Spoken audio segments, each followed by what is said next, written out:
Vertical break આઇસોલેટરનું કાર્ય સમજાવો. તો વર્ટિકલ બ્રેક આઇસોલેટર ઇલેક્ટ્રિકલ સર્કિટમાં સ્પષ્ટ અને દૃશ્યમાન ગેપ પ્રદાન કરવા માટે મુખ્યત્વે હાઈ વોલ્ટેજ સબસ્ટેશનમાં મેન્ટેનન્સ અને સેફ્ટી પર્પઝ એટલે કે સેફ્ટી સલામતીના હેતુઓ માટે રચાયેલ હોય છે. તે ખુલ્લી જગ્યામાં જ કાર્ય કરે છે અને લોડ કરંટને વિક્ષેપિત એટલે કે બ્રેક કરતું નથી. તે ફક્ત ત્યારે જ ચલાવવામાં આવવું જોઈએ જ્યારે સર્કિટ ડી એનર્જાઇઝ હોય અથવા લોડ બ્રેક સ્વિચ અથવા તો સર્કિટ બ્રેકર ઓપન હોય. એટલે કે એની અંદરમાં નો લોડ ઓપરેશન થવું ફરજિયાત છે. એ કોઈ પણ પ્રકારના લોડ ઓપરેટ કરી શકતો નથી.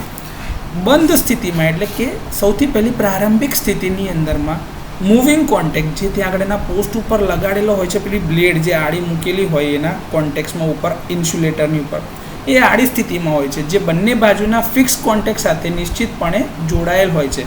આ બાજુ ફિમેલ કોન્ટેક્ટ ને આ બાજુ એનો મેલ કોન્ટેક્ટ, જે બ્લેડ દ્વારા પ્રવાહને ઇઝીલી એક બાજુથી બીજી તરફ જવા દે છે અને સર્કિટને ક્લોઝ કરે છે.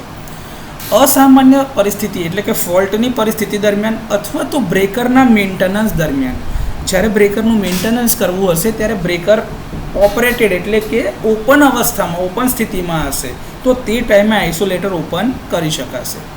એક ઓપરેટિંગ મિકેનિઝમ કદાચ મેન્યુઅલ અથવા તો મોટર ઓપરેટેડ હોય એ એક્ટિવ થાય છે. આ મિકેનિઝમ સેન્ટ્રલ પોસ્ટ ઇન્સ્યુલેટરને ફેરવે છે, જે અહીંયા આગળ નીચે જે સેન્ટ્રલમાં લાગેલો હોય ને એને રોડથી નીચે તરફથી ફેરવે છે, જે મૂવિંગ બ્લેડને ઉપર તરફ જવા દે છે. હવે જેમ જેમ પોસ્ટ ફરતો જાય એમ બ્લેડ ઉપરની દિશામાં ઉપર તરફ ઉઠતી જાય, જેથી ફિક્સ કોન્ટેક્ટ અને મૂવિંગ કોન્ટેક્ટ વચ્ચેનો કોન્ટેક્ટ છૂટો પડતો જાય છે.